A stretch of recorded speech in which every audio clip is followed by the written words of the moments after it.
Good morning, friends, and here I am today to talk about the Harley Benton B-650B bass. Now, I might be an endorsed artist, etc., but I needed a long scale bass. I didn't want to spend a lot on it, just for recording and stuff, you know. And I'd always wanted a 6. I've been playing bass since I was 12, so, you know. This thing was £134 in UK. I was lucky enough to have the cash through a sale of another bass I'd refurbished, so I grabbed this little beauty.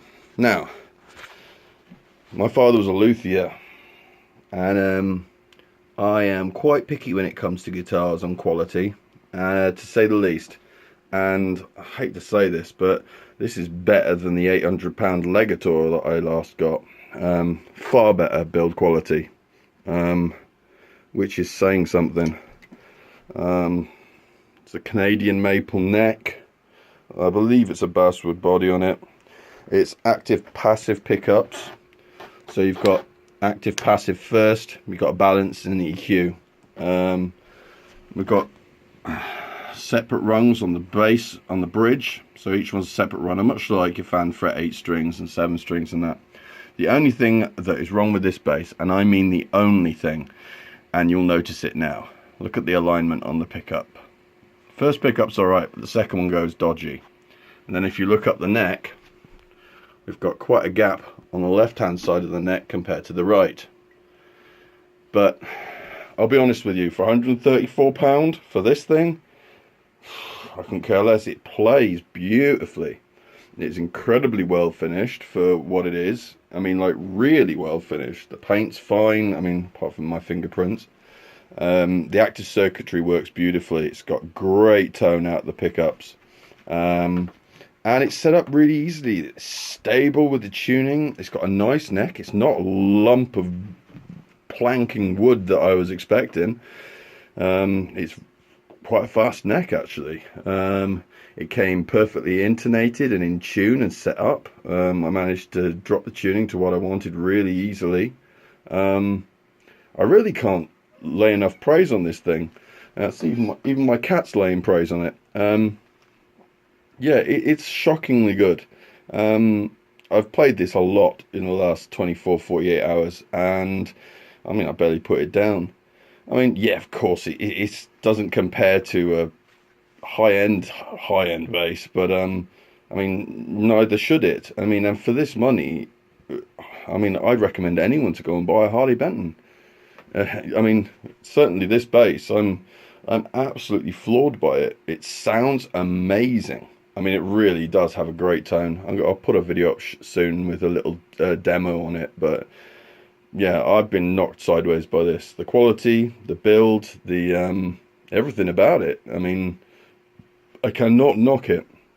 It's got a lovely radius on the fingerboard. It's very fast, easy to play, and I'm getting no buzzing. Yeah, it's quite shocking. I think, you know, the only thing I'd change, well, there's a couple of things I'd change about this bass. Pickups, first of all. This one's okay, but this one I would definitely move back further. It's a little hard for technique wise when you're going for slap and pop, and you know the string's right next to the frickin', you can't get it quite right. Maybe move this back. Actually, I'll reconsider.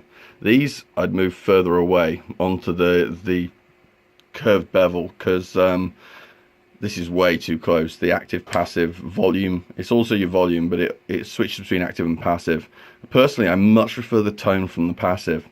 And if I'm playing, it's very easy to tap that down by accident, especially on a stage, etc. Yeah. Other than that, the only other thing I would criticize on this bass is the string alignment on the headstock.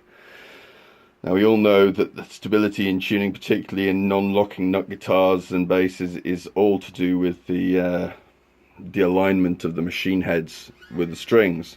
Now, you can clearly see they're not in line, but it would have taken very little tweaking to the headstock and the actual machine heads to get everything perfect. Other than that, it's hard to criticise this bass. £134 delivered to my door. shocking, and I'm incredibly impressed. I cannot recommend this highly enough. And yes, I am a guitar nerd. I am an endorsed musician, and I just got this at the studio, and I think my bass player is going to be trying to pinch it off me, to be honest with you. Yeah, I hope this helps with people's choice. I am someone who's very critical on guitars. I had a very nice Legator that I'd saved for, and 8-string fan fret. It had loose nut on the top that wasn't stuck properly. The frets all needed work. There was various problems throughout the guitar. This, however, we've got beautifully finished frets all the way down the sides. I mean, this is a £134 guitar that beats most £700-800 guitars. I am lost for words. The work on this is far better than I ever expected. And I can only say I recommend you go and grab one if you need a bass, because my God, this thing is a monster.